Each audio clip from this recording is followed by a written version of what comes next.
Hello students. तो आज हम लोग बात करने वाले हैं यूनिट 4 का first topic safety data generation. Right. तो जब भी हम सेफ्टी की बात करते हैं किसी ड्रग को लेकर के, तो यह बहुत इम्पॉर्टेंट हो जाता है कि ठीक है वो ड्रग कोई अच्छा इफेक्ट देने वाला है, लेकिन एट द सेम टाइम क्या वह कोई साइड इफेक्ट्स तो नहीं दे रहा है, क्या वह हमारे शरीर को कहीं ना कहीं नुकसान तो नहीं पहुंचा रहा है। तो उसके सेफ्टी से रिलेटेड जो भी डेटा जेनरेट होते हैं, right, during the clinical trials और बिफोर द क्लिनिकल ट्रायल्स और आफ्टर द क्लिनिकल ट्रायल्स, उसी को बोलते हैं pre clinical, clinical and post marketing surveillance. Right.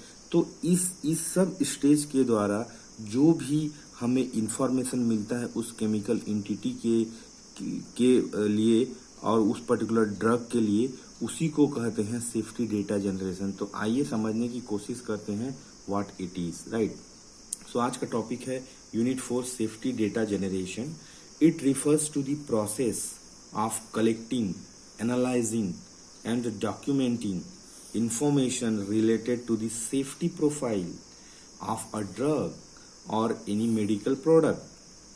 This includes data from preclinical data, clinical trials, and post-marketing surveillance and real-world evidence.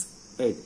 तो इसमें क्या मतलब, चार जो टाइमलाइंस है उस टाइमलाइन से जो भी डेटा हमको प्राप्त होने वाला है अबाउट पर्टिकुलर, क्योंकि कोई भी नया ड्रग जब बनता है या कोई भी नया ड्रग जब जिसकी खोज होती है, तो पहले वह प्री क्लिनिकल ट्रायल्स में जाता है, एनिमल स्टडी होता है उसके बाद वो जब पास कर लेता है फिर उसके बाद फेज 1 में जाता है क्लिनिकल ट्रायल्स में।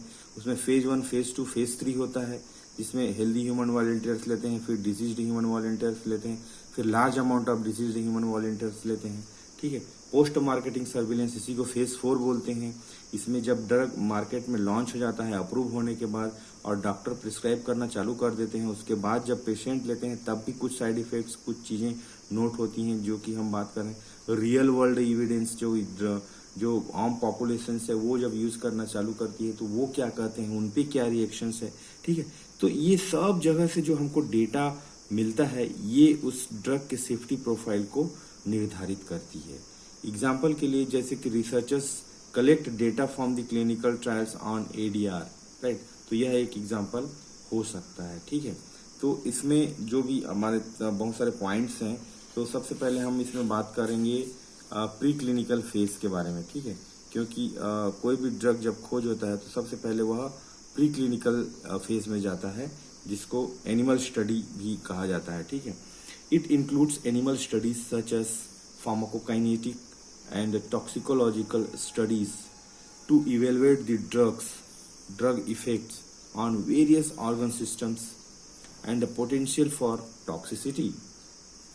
These studies aim to identify any potential safety concerns that may arise during clinical trials in humans. Right. So preclinical trials में एनिमल्स लेकर के, वो एनिमल्स कोई भी रोडेंट हो सकता है, रैबिट हो सकता है, ठीक है, उसमें हम उस ड्रग को देखते हैं, उसका absorption, distribution, metabolism, excretion, right, how the drug is behaving into the body and it whether it is showing any toxicity और like any kind of organ damage.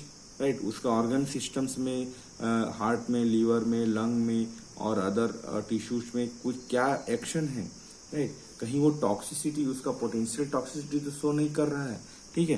तो ये सब चीजें जब हम जानने की कोशिश करते हैं ताकि हम ये इंश्योर कर सकें कि वो क्लिनिकल ट्रायल के लिए रेडी है। ठीक है। क्लिनिकल ट्रायल में ह्यूमन वॉलंटियर्स यूज करते हैं। ठीक है।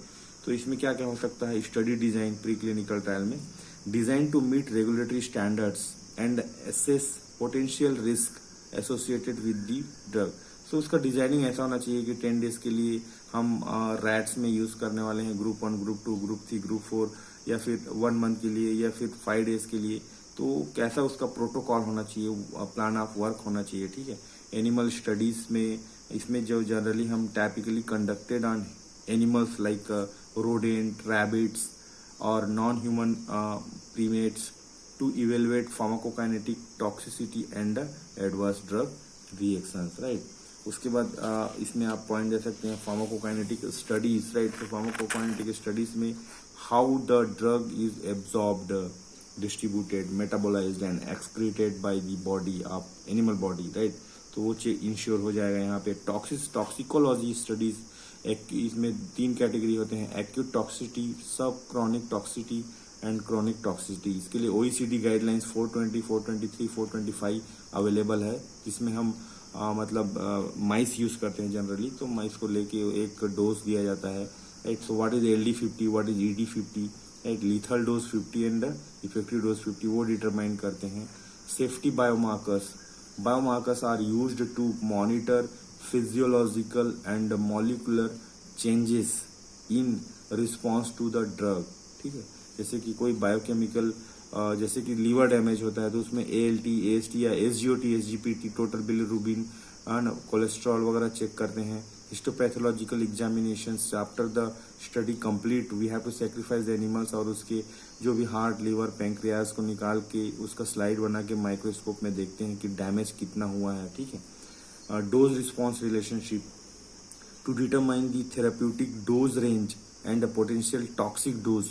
हम डोज रिस्पॉन्स रिलेशनशिप को देखते हैं कि मतलब वही एक रैंडम डोज से स्टार्ट करते हैं कि जो भी N=6 रहता है। हम ये फार्माकोलॉजी में पढ़ चुके हैं, रिसर्च का है ये, ठीक है। तो एक ग्रुप में 6 एनिमल रहते हैं, तो जब ये डोज दिया गया तो उसमें 50% of the population should be alive, right, then only we can go further. तो ऐसा हम आगे बढ़ते जाते हैं कि तो उसमें डिटरमाइन करते हैं कि कौन से डोज को हम स्टार्ट कर सकते हैं, इफेक्टिव डोज लाइक 250 mg पर kg और 500 mg पर kg वगैरह वगैरह, ठीक है। रेगुलेटरी कॉम्प्लायंस, तो इसमें रेगुलेटरी कॉम्प्लायंस में हम देख सकते हैं कि regulatory guidelines set by the agencies such as FDA, EMA to ensure the data quality and integrity, right. तो ये हो गया प्री क्लिनिकल, राइट। उसी में दूसरा जब हम बात करते हैं सेफ्टी डेटा जनरेशन में क्लिनिकल ट्रायल्स के बारे में, तो क्लिनिकल ट्रायल्स जब प्री क्लिनिकल स्टेज को पार हो जाता है ड्रग, तो क्लिनिकल ट्रायल्स में आता है phase 1, phase 2, phase 3। Safety data generation in clinical trials like phase 3 में जनरली इसको ज़्यादा मतलब इम्पॉर्टेंट होता है, क्योंकि इसको जब पास कर लिया ड्रग तो वो डायरेक्टली फेज 4 में चले जाएगा और मार्केट में लॉन्च हो सकता है। New for example new anti hypertensive drug है, उसका जो एडवर्स इवेंट है लाइक डिजीनेस हो रहा है, नौसिया हो रहा है, या ब्लड प्रेशर में कुछ इंटरफेयर हो रहा है, तो उसको हम वहाँ पे we have to think about and we have to gather the data and report. Vaccine trials में जब भी एनी एलर्जिक रिएक्शंस अगर रिपोर्ट हो रहा है फेज 3 में स्पेशली, ठीक है, तो हम उसको लॉन्च नहीं कर सकते, आगे नहीं बढ़ा सकते, ठीक है। उसके बाद आता है फेज 4, जिसको बोलते हैं post marketing surveillance. After the drug is approved and marketed, यही राइट, यहाँ से डॉक्टर प्रिस्क्राइब करना शुरू कर देते हैं।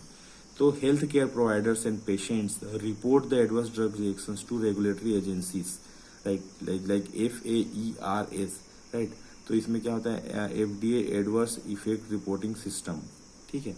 उसके बाद इसमें रियल वर्ल्ड एविडेंसेस है ना, क्योंकि मार्केट में लॉन्च हो गया है, patient started using it, so from sources like electronic health records, वहाँ से हम डेटा लेके हम मतलब सेफ्टी डेटा उसको कंसिडर कर सकते हैं। या फिर कई बार क्या होता है इंश्योरेंस क्लेम्स डेटाबेस, तो मतलब कई बार क्या होता है कि लोग इंश्योरेंस जिनका रहता है वो उसको क्लेम करते हैं कि ये प्रॉब्लम हुआ, वो तो डेटाबेस में रहेगा, तो वहाँ से हम डेटा माइनिंग के द्वारा डेटा प्राप्त कर सकते हैं to identify the potential safety signals, ठीक है। तो इससे क्या होगा, इन सब डेटा से हमको ये जानने में मदद मिलेगी कि सेफ्टी सिग्नल्स मतलब जो भी सेफ्टी रिलेटेड कॉम्प्रोमाइज है वो पोटेंशियल है कि नहीं है, what can be done further, ठीक है।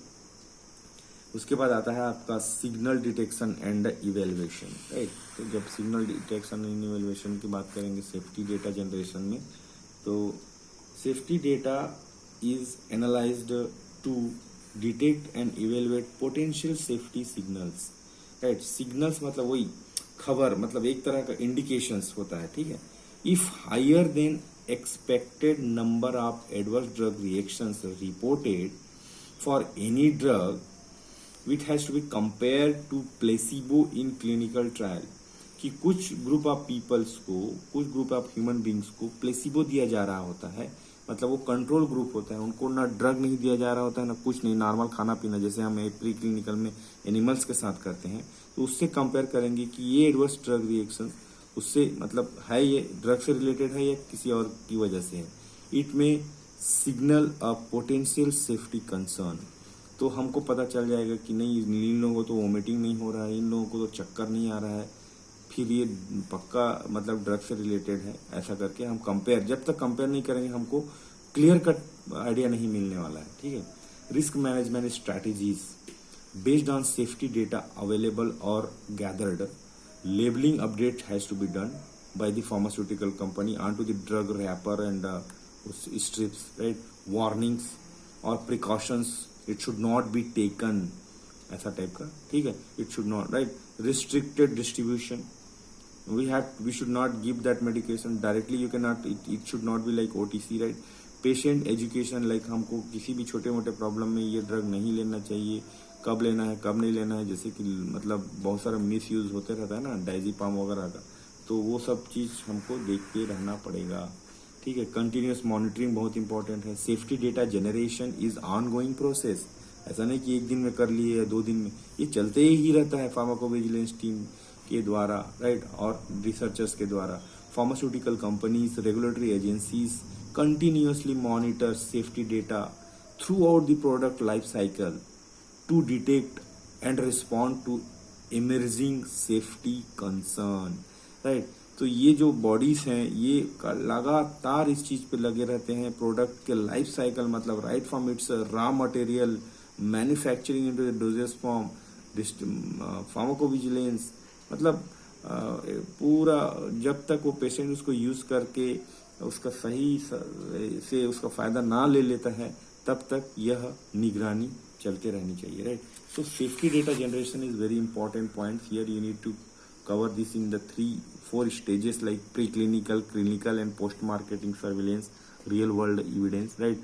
तो यह नोट्स आपको टेलीग्राम चैनल में मिल जाएगा, लिंक मैं डिस्क्रिप्शन बॉक्स में दे दूंगा, आप इसको लिंक में क्लिक करके PDF डाउनलोड कर सकते हैं, चाहे तो खुद का नोट्स बना सकते हैं या इसी नोट्स से डायरेक्टली पढ़ सकते हैं।